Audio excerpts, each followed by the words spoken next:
Bueno, buenos días. Hoy vamos a seguir trabajando en la parte de filtros activos de primer orden con las configuraciones Salin Key. Entonces, digamos que en los dos videos anteriores trabajamos el filtro activo pasabajas de primer orden, en ese caso, con una configuración en la cual teníamos una resistencia en paralelo con el condensador y en ese caso específico por donde estaba conectado como tal, nos daba un filtro pasabajas.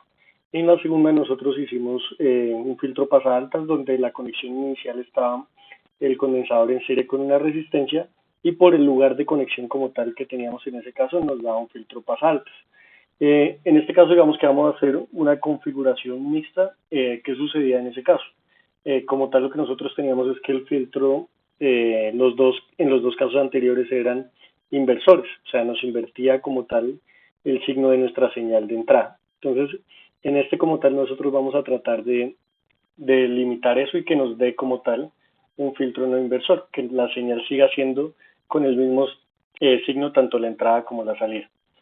Listo, digamos definiciones que siempre recordamos al iniciar, que la función de transferencia es la relación entre la salida y la entrada, en este caso del circuito que nosotros estamos utilizando, y todo esto lo hacemos en el dominio de la frecuencia, esto utilizando el operador de Laplace, donde el operador de Laplace es ese, que representa en términos de frecuencia a J omega.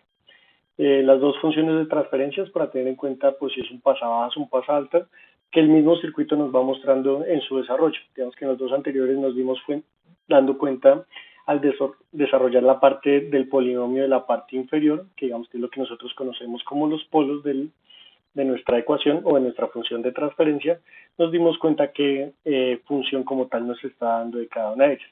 Donde la del pasado simplemente es H0 por omega C sobre S más omega C, y la del pasaltos es H0 por S sobre S más omega C. Como hemos venido hablando, el mismo circuito al final nos va dando el comportamiento dependiendo de la configuración que tenemos en el polinomio de la parte inferior. Digamos que acá tenemos la configuración. Si nos damos cuenta, tenemos un poquito más de elementos y se ve un poco más extendido el circuito con respecto a los anteriores, pero su análisis pues va a ser un poquito más extenso, pero no mucho. Digamos que la relación que guarda es muy similar a lo que veníamos trabajando en el circuito anterior, y en especial con respecto a lo que trabajamos en todo el análisis de amplificadores operacionales, cuando vimos las configuraciones básicas y otras configuraciones un poco más extensas. Acá, diferente a lo que pasaba en los dos anteriores, que uno estaba condensador en paralelo con la resistencia, en el otro resistencia en serie con el condensador, no hay ningún elemento que esté específicamente de esa forma o que lo podamos operar como tal de esa forma. Entonces el circuito que tenemos que analizar es tal y cual como nosotros lo tenemos en este momento. De ahí es importante tener en cuenta que como estamos trabajando en el dominio de la frecuencia, el condensador lo podemos trabajar como una impedancia, donde la impedancia del condensador es 1 sobre SC. Eso es lo único a tener en cuenta. El otro aspecto que hemos hablado siempre es que los amplificadores, la forma más simple o más fácil de operar como tal, es a través del análisis nodal, a través del análisis por nodos. Entonces, para hacer el análisis por nodos, lo que hacemos es plantear las corrientes en cada uno de los elementos. Como en este caso los elementos para nosotros todos se van a trabajar como impedancias, entonces al ser impedancias podemos plantear la dirección de las corrientes en el sentido que nosotros queramos y los nodos nos van a seguir dando lo mismo. Acá buscamos que poder relacionar el nodo de salida con el nodo de entrada. Entonces este nodo acá con el nodo de entrada que nosotros tenemos al inicio. Para eso, digamos que acá yo planteé las direcciones de mis corrientes, como les digo, yo las planteo de forma arbitraria, ustedes las pueden plantear de cualquier otra forma y les debe dar exactamente la misma relación del voltaje de salida sobre el voltaje de entrada, ya que las direcciones planteadas en los elementos no afecta el método de nodos para el cálculo de los voltajes de nodos en cada uno de nuestros casos. Viendo este circuito, tenemos la primera diferencia con respecto a los dos anteriores. En los dos anteriores teníamos que alguno de los dos nodos valía 0, por ende el otro también. En este caso, digamos que en los casos anteriores era el B más el que estaba conectado a tierra, entonces valía 0. En este caso, el B más está conectado a la parte de entradas y el B menos está conectado a la parte de salidas. Entonces, ninguno de los dos en este caso es 0. Entonces, tenemos que poder buscar una relación para poder encontrar el valor final al desarrollar como tal este circuito. Para esto vamos a comenzar a analizar los diferentes nodos que trabajamos. Pues acá en la parte inferior estoy agregando el dibujo del circuito para poder guiarnos de mejor manera en el desarrollo de las leyes de corriente para aplicar el método de nodos. Entonces el primer nodo que nosotros podemos trabajar como tal es el nodo superior. ¿Por qué trabajamos primero esto? Porque en términos de un sistema normal lo que nosotros conocemos siempre son las entradas. Entonces esa entrada puede ser cualquier señal que nosotros queramos caracterizar en el dominio de la frecuencia. Entonces siempre ese valor usualmente lo conocemos o sabemos la forma y el comportamiento de la misma. Entonces por eso vamos a analizar primero el nodo superior para poder entender cuál es la relación de los nodos de entrada del amplificador con respecto a la entrada completa de mi circuito. Entonces, al analizar este nodo, que sería para nuestro caso el B+, en B+, tenemos que la corriente que se dirige como tal hacia el nodo es IR1 y la corriente que va saliendo del nodo es IC. Entonces, lo que tenemos es que IR1 es igual a la corriente en el condensador. A partir de eso, lo que tenemos es que IR1 es, para nosotros sería el voltaje de entrada menos B, B+ en este caso, sobre R1. Y la corriente del condensador va a ser B+ dividido en la impedancia del condensador. Pero, como recordamos, la impedancia es 1 sobre SC. Por ley de las orejas, SC pasa a multiplicar. Digamos que por eso tenemos el término de esta forma. En este caso, lo que nosotros queremos es ir avanzando en los nodos.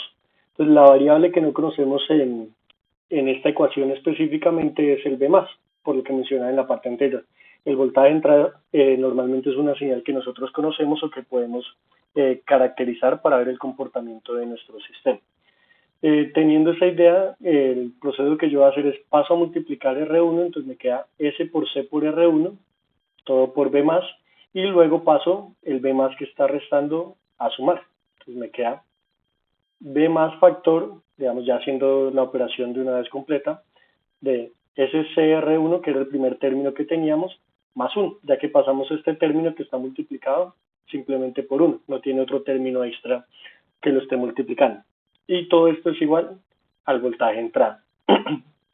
Pero igual, en este caso lo que nosotros queremos despejar es el B+. Entonces, si nosotros lo que queremos despejar es B+, lo que tenemos que hacer es pasar como tal a dividir todo este término que acompaña a B+, y nos queda que el B+ va a ser igual al voltaje de entrada sobre S por C por R1 más 1. Acá un elemento que digamos que ya como lo hemos hablado en los videos anteriores se me pasó recordarlo acá. Siempre importante que acá estamos trabajando sobre operacionales, amplificadores operacionales en su comportamiento ideal, o sea que no están saturados, elemento importante a tener en cuenta. Cuando se saturan, cuando se supera la salida, el voltaje de alimentación que nosotros tengamos, eso desde el punto de vista práctico. Pero como es un elemento ideal, lo que tenemos es que los voltajes de entrada son iguales y las corrientes de entrada son cero. Al ser los voltajes de entrada iguales, lo que tenemos en esta ecuación inferior es que B+ es igual al voltaje de entrada sobre S por R1 más 1, y por ende el B- es exactamente igual a lo mismo. Entonces, digamos, esto es recordando de que lo tenemos en cuenta porque es un amplificador ideal. Entonces, siempre recuerden ese elemento. En este caso ya conocemos el valor de B+ y el valor de B-. Nos falta encontrar el valor del voltaje de salida. En este caso, nosotros no planteamos como tal el nodo de salida, porque si lo planteamos nos queda en términos también de la corriente de salida, que en este caso no la dibujamos, pero que es otro término que nosotros no conocemos. Entonces, planteamos el nodo B-, que a pesar de que lo conocemos, nos relaciona el nodo B-, que ya lo conocemos, con el nodo de salida a través de la resistencia 3. Entonces, planteamos la ley de corrientes en el nodo B-, digamos que va a ser nuestro siguiente paso, que simplemente las corrientes que van en ese sentido es IR2 y la corriente que va saliendo, la corriente que va hacia el nodo B- es IR3 y la corriente que va saliendo del nodo B- es IR2. IR3 está conectado a los terminales del voltaje de salida y el B-. Por la dirección de la corriente tenemos que IR3 es voltaje de salida menos B- sobre R3, y que la corriente en IR2 está conectada al B- y a tierra, entonces simplemente va a ser B- sobre R2. Listo. Acá un elemento importante, la incógnita que nosotros tenemos acá es el voltaje de salida, porque el B menos ya lo pudimos relacionar con el voltaje de entrada, que como repito es una variable que nosotros ya conocemos.